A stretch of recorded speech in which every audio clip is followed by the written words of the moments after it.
Tout de suite.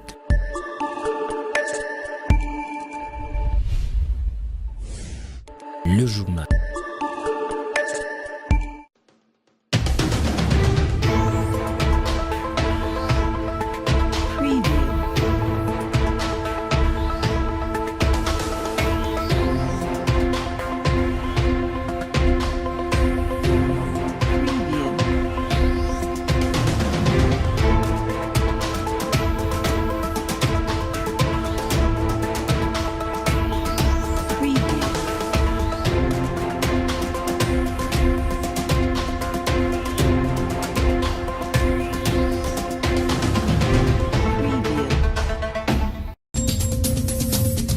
À la une de ce journal, 3 semaines séparent les élèves finalistes du primaire au test de fin d'études. 1 mois pour ceux du secondaire afin d'entamer les épreuves de l'examen d'État. Le souci de tout responsable d'école est de voir son institution ressortir le lauréat de la République. Sur ce, le directeur provincial de l'éducation a tenu une rencontre avec tous les responsables d'écoles primaires et secondaires dans le seul souci de faciliter le déroulement de ces épreuves. Le détail, c'est dans ce journal. Mesdames, Messieurs, bienvenue dans ce journal. Commençons avec un élément en éducation. 3 semaines restent avant le début de tests de fin d'études primaires et 1 mois avant la session ordinaire d'Exeta. De ces faits, pour le bon déroulement de ces épreuves, une réunion a été tenue par le Proved avec le représentant des diverses écoles de Kolwezi à Itima. C'est samedi 18 mai 2019. Le souci de tous est la réussite. Reportage d'Élise Assoumani. Suivez. Cette salle, 350 représentants de toutes les écoles reconnues de Kolwezi. Ils suivent les modalités pour une bonne passation des épreuves de fin d'études de l'école primaire et secondaire. Le respect du programme scolaire qui doit prendre fin avant les dates prévues des épreuves. Les TENAFEP, c'est le jeudi 6 juin au vendredi 7 juin. Examen d'État, session ordinaire, c'est lundi le 24 juin au jeudi 27 juin. Est-ce que vous avez jeté un coup d'œil sur la prévision des matières, des cours que les enseignants donnent dans ces classes ou dans cette classe de 6e année musulmane. Parce que pour que nous ayons de meilleurs lauréats, vous devez terminer le programme de tous les cours. Le Proved prévoit que la moyenne de cette année scolaire soit supérieure à 60 ou 70%. Pour y arriver, les enseignants doivent être encadrés par les inspecteurs. Ces derniers l'ont déjà fait. Nous leur avons tout montré, tout ce qu'ils doivent faire pour préparer les enfants aux épreuves qui sont à venir afin que notre province du Lualaba ait une courbe plus élevée. C'est d'ailleurs notre objectif principal, nous étant inspecteurs. Selon le constat de la province éducationnelle, la courbe des résultats du Lualaba demeure ascendante depuis ces 3 dernières années. 72% étaient les résultats de l'école primaire l'année 2017-2018 et 67% pour l'école secondaire. La coordination des actions de plaidoyer de la société civile pour la gouvernance de ressources naturelles a lancé la campagne de vulgarisation du nouveau code minier du 9 mars 2018. Ce lancement a été fait ce samedi 18 mai 2019 au collège Saint-Jean 23 en commune de Dilala. L'objectif est de permettre à toutes les couches de s'approprier le nouveau code minier. Mikantenga nous en dit plus. En panel, c'est un débat houleux qui réunit toutes les couches de la société civile sur la vulgarisation du nouveau code minier promulgué depuis le 9 mars 2018 par l'ex-président de la République, Joseph Kabila Kabange. La coordination des actions de plaidoyer de la société civile par la gouvernance de ressources naturelles s'assigne la mission de sa vulgarisation. Avec ces fonds, que le gouvernement soit en mesure de réhabiliter ces sites. Mais c'est fait que quand cet argent, ça c'est une plainte même des miniers, l'argent versé, mais après leur départ, le gouvernement ne fait pas ce travail-là. C'est aussi un sérieux problème du gouvernement.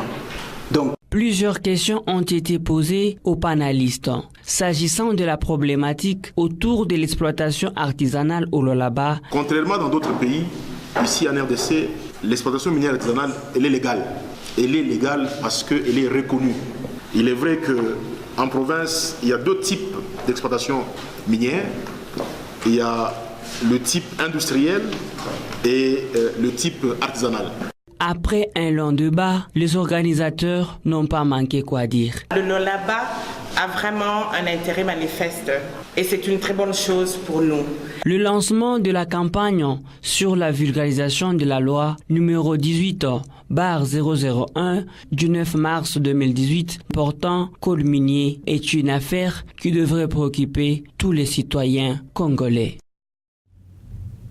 28 principes sous le sacerdoce sont les enseignements que le pasteur de la communauté 30e CPCO ont appris pendant plus d'une année. Certains d'entre eux ont été couronnés des diplômes au cours du culte de ce samedi 18 mai 2019 dans la paroisse évangélique de la ville de Kolwezi, PFK, pour leur distinction dans la vie pastorale. Suivez. 6 sons de chants de louange et d'adoration qui sont manifestés dans cette église. Les fidèles sont dans la joie. Leurs pasteurs reçoivent de brevets, après avoir rencontré plusieurs difficultés dans leur vie pastorale. Les difficultés ne sont pas à compter au bout du doigt. Ils étaient nombreux, ils venaient, beaucoup de dizaines. Ils venaient, mais suite aux réalités de la ville de Kolwezi, avec les entreprises minières que la plupart appellent mining, avec les problèmes des postes, d'autres ont eu des difficultés pour suivre jusqu'à la fin. C'est pourquoi nous venons de terminer d'abord avec 13 hommes de Dieu. Moi, ce que j'attends, qu'ils soient des meilleurs formateurs pour qu'ils forment aussi les autres. Après ces difficultés et ces couronnements, la joie ne peut que se faire sentir. Je suis en tout cas dans la joie parce que la formation que nous avons faite consiste à se servir d'être un sacrificateur dans les conditions normales. Et pendant ce temps ici, nous avons suivi pendant au moins toute une année 28 principes dans les sacerdoces divins. Moi je suis satisfait parce qu'à partir des exposés qu'ils ont faits, cela prouve que vraiment ils ont suivi avec intérêt l'enseignement qu'on leur donne. Ces pasteurs ont appris 28 principes sous le sacerdoce, des enseignements qui les ont fortifiés et rendus plus forts que jamais.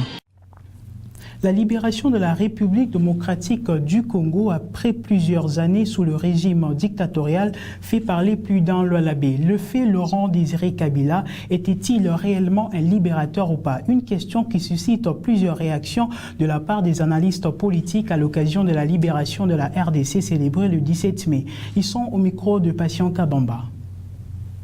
Mosé Kabila a vraiment libéré le Congolais de ces dictatures qui faisaient que les Congolais n'étaient plus considérés à son temps. Et depuis cette libération, en tout cas les Congolais ont aujourd'hui une certaine considération au niveau mondial. Et voilà que c'est ce qui a fait que Mosé Kabila puisse prendre le pouvoir le 17 mai 1997. Donc nous disons que parfois si il faut aller au niveau international avec le droit international, on dirait que l'enrôlement des enfants soldats dans une armée ou dans un groupe armé, c'est constitutif des crimes qui relèvent de la compétence de la CPI. Mais nous disons que Mosé pouvait utiliser toutes les énergies pour que la République démocratique du Congo puisse recouvrer sa liberté. Peut-être qu'ils savaient que réellement les Rwandais n'étaient pas là pour nous aider, mais qu'ils avaient leurs agendas à eux. Mais il nous a fait vivre avec eux pendant un temps avant de leur demander de repartir. La présence de Rwandaises en RDC n'avait pas été une bonne chose. Ils nous ont amené un certain sens de la discipline, mais surtout un certain sens des brimades qui n'a pas été très facile à tolérer pour tout le monde. Après la commémoration de la journée nationale du soldat congolais le 17 mai, il est venu à la rédaction de la radio-télévision Wangou de se pencher sur la situation actuelle des vaillants sur qui repose la sécurité de tout le Congolais. Joe Kanseng nous le commente. Leur bravoure n'est plus à démontrer car tout œil le voit. L'intégrité du territoire national est intacte en dépit des attaques à répétition de groupes armés à l'Est. Ils ont réussi à mater les mouvements insurrectionnels à l'intérieur du pays. Et à ce jour, après presque chaque semaine, les bandits armés autour de plusieurs cas d'insécurité dans différentes villes sont déférés devant la justice. Mais ces hommes sont des maris et pères de famille. Cependant, ils figurent parmi les classes qui sont minablement payées, ceux dont les conditions d'hébergement sont précaires, ayant le plus grand nombre d'enfants non scolarisés. La modicité de leurs conditions de vie fait que certaines de leurs femmes soient exposées à des pratiques peu convenables. Ce sont eux qui protègent les frontières du Congo. Ils veillent sur de ronds-points, les rues pour assurer la protection, de fois son ravitaillement. Un seul cri monte de leur ensemble que l'amélioration de conditions de militaires prônées par le chef de l'État arrive à se matérialiser. Ceci serait un grand soulagement au bénéfice de tout le Congolais. L'arrivée de l'ancien gouverneur de l'ex-Katanga, Moïse Katumbi Tchapwe, ce 20 mai 2019 au pays, a poussé les hommes politiques à réagir. Fabien Kandal, Crispin Saloumou et Nicodème Kazadi étaient au micro de Fiston Saloumou ce samedi 18 mai. On les écoute. L'arrivée de monsieur l'ancien gouverneur du Katanga, vous savez qu'il est fils de ce pays. Il est fils de ce pays. Bon, il a été coincé en Europe pour ne pas rentrer au pays. Maintenant, nous avons un nouveau président qui a jugé bon qu'il puisse rentrer et regagner son pays. En tout cas, pour moi, c'est une bonne chose. Je crois que si le Sr Katumbi peut rentrer aujourd'hui en RDC, cela fait partie des mesures de décrispation prises par le chef de l'État, son Excellence Félix Tshisekedi, puisque vous allez vous rappeler qu'il y a bien longtemps, presque pratiquement 2 ans ou 3 ans pratiquement, que M. Katumbi n'avait même pas de passeport congolais. Et s'il avait même eu à détenir un passeport, c'est grâce à la mesure prise par le chef de l'État. Et en plus, s'il peut être libre de mouvement, c'est puisque le chef de l'État a fait que tout ce qu'il y avait comme charge qui pesait derrière Moïse Katumbi soit abandonné par la Cour de cassation. Ce n'est pas sa grâce. Il était président du Rassemblement. Il est en train d'appliquer les accords qui ont été signés par le Rassemblement et la CENCO et la majorité présidentielle dans l'État. C'est l'application de l'accord de Saint-Sylvestre. Je demande à la population lolabèse, effectivement, tout le monde était derrière le changement. On avait privé Moïse Katumbi d'être candidat. Mais il y a eu une coalition qui a fait naître la Mouka. Je vous dis, 10 jours c'est beaucoup. Moïse Katumbi sera au Lualaba. Soyons prêts pour aller l'accueillir comme on avait fait pour Fayoulou lorsqu'on l'attendait, et soyez aux aguets. Nous allons vous dire, tel jour Moïse vient au Lualaba, venez aller remercier la Mouka à travers notre coordinateur des plateformes politiques, la Mouka, qui est le président Moïse Katumbi. Ce journal est terminé. Merci à vous de nous avoir suivis. L'actualité reste en continu sur www.wango.info. À très bientôt.